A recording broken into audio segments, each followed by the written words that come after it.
Howdy farm friends, I'm Zach from Head Family Farm, and I'm here today to tell you what traditionally summer crops you can still plant in your garden this year in 2022 and still get a crop before those frosts set in.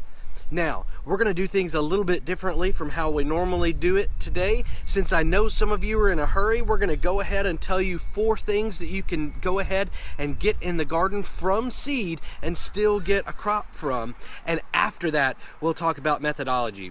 So hang in there, folks. If you're interested in finding out more information about why we chose these things, we're going to help these folks that are in a hurry up front, and then we'll talk about other stuff in more detail. I'm going to make the assumption that you still have 100 to 75 days before your first annual frost date. So, if that's true for you, one excellent traditional summer crop that you can still grow is green beans, specifically bush varieties. This is the contender bush bean. I love the contender bush green bean. It is a fast-growing, heavy harvest plant that you can do from seed right now and still get a good harvest before those frosts set in. Another great type of summer crop that you can still grow this year is bell peppers. Not all peppers can be grown in that 100 to 75 day window, but bell peppers can. Both of these varieties, the California Wonder bell pepper and the mini bell pepper mix from Haas Tools, both of these are 60 days to maturity. So that 75 day window is just about perfect to get one really good harvest off of either of these varieties. You're not going to get a full season, but you might get a couple of weeks of decent production out of these. So bell peppers next on the list. Next, we've got one of the most important summer crops around the Head Family Farm, cucumbers. We love pickling cucumbers. And so I've got 2 varieties here that you still have time to grow and have a few weeks of a good harvest with. I've got the National Pickling Cucumber, which is our favorite variety here on the farm, which is 60 days to maturity. And then I've got the Max Pack Cucumber, which we are trying for the very first time as a late summer crop, which I'm putting in the ground right now at 55 days for maturity. So you've got time to get either of those varieties in the ground from seed and still get a couple of weeks of good harvests.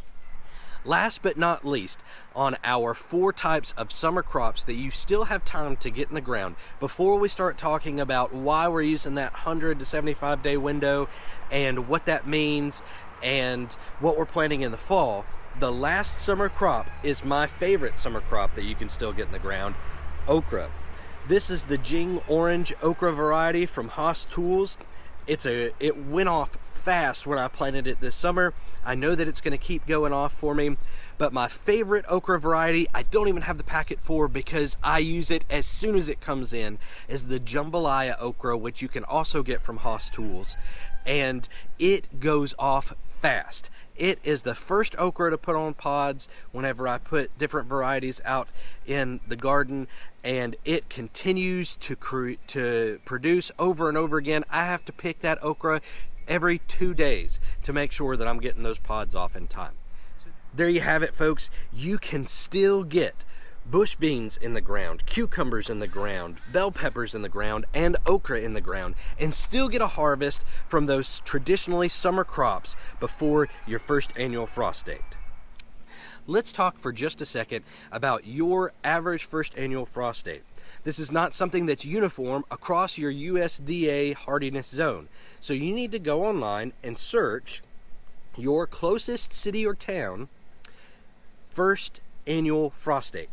And this will bring up charts probably. And what you want to find is that average first annual frost date for your town or city. And what that tells you is the average date each year the first time that your area has a frost. And that gives us a window of how long we can grow those traditionally summer crops. So here in our area, the first annual frost date is the 3rd of November, I think, which means today is exactly 100 days until our first annual frost date. This video is going out on July 28th, and that is 100 days until our first annual frost date. So I have a 100-day window to get a decent crop from whatever I'm planting until the frost comes in and starts to kill off at least the blooms on those plants. So I look at the maturity dates and I say, okay, if the maturity date on this packet, on this seed packet, is 60 days, I'm going to give myself around 2 weeks to get it to the point where it can be planted, and add that on to the maturity date. So if it's 60 days maturity date, 2 weeks of it getting started in a tray, that puts me at 74 days, which gives me 26 days, so a little over 3 weeks, almost 4 weeks, to get a crop return on those plants, roughly. So if I start some Jing orange okra today, give it 2 weeks in some starting trays, put it out in the garden, that means I'm gonna have right around 4 weeks of harvest from that okra before the frost comes in and I start to see diminished returns on that. So that's why your first annual frost date is important, and that's why we're using that 100 to 75 day window.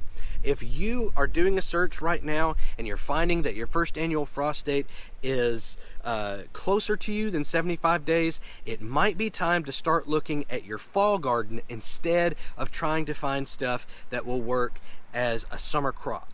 So what late summer crops are we still planting here at Head Family Farm? We are still planting okra. I've got another round of okra in my seed starting trays that will be ready to go out into the garden next week sometime.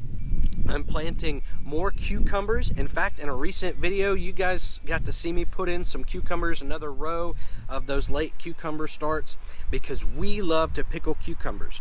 So I put some Max Pack cucumbers out in the garden. They have a 55 day to maturity rate, and so we're hoping to get an extra week on those as compared to the National Pickling Cucumber, which is what I would normally plant. And you know, that's kind of it for our late summer stuff. We had a big return in our summer garden this year. I'm every day picking okra, tomatoes, cucumbers, watermelon, and then we have put sweet potatoes in the last week that we're watching and hoping to get a decent harvest out in the fall. So those are the things that we're planting that are kind of traditionally summer crops that we're still putting in here at Head Family Farm. Here at Head Family Farm, we are always learning. So if I said something today that you think I need to do a little bit more research on, let me know, but do it nicely. We are always happy to receive compassionate, constructive criticism here on the farm. And whether that be with gardening, with animal husbandry, with life in general, we are so thankful that we have a community of folks with so much knowledge and wisdom, and who can get that across in a nice way. And we are always happy to receive that information. So let us know if you think there's something we should do a little bit more research on. If this is your first time hanging out with us today, thanks for being here. Normally, we run around the farm and have fun with goats and pigs and chickens and ducks and our dog Lady and our 6-year-old Eleanor, and we think that you'll have a lot of fun with us if you stick around. If you found today's video helpful, hit that like button. Subscribe, stick around and hang out with us here on the farm while we have fun, and we'll have some more informative videos like this too coming up. Most of all, thanks for being here, farm friends. It's been a great time hanging out with you. We hope to see you again soon. Y'all have a good one.